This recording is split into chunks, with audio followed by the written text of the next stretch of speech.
کشتید که به گل بشینه همه پیاده میشن میرن، بعد اونجا تازه میفهمی که همه سوارت بودن نه همراهه.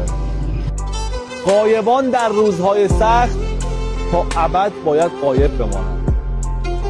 موقع که میخواستیمتون نبودید، الان هم نباشید. ادای آدم خوبا رو در نیارید. شما تیغتون تند شده، اگه میبرید به قرآن رحم نمی‌کردید.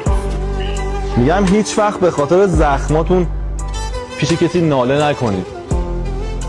زخم به جز صاحبش واسه کسی درد نداره. ولی من اونجایی از شما دل کندم که جواب خوبی‌ها و کارهای از ته دلمو با سیاست و بدذاتی داشتید. برای آدما همونقدر باشید که براتون هستن. مثلا اگه نبودن شما هم نباشید. خیلی راحت.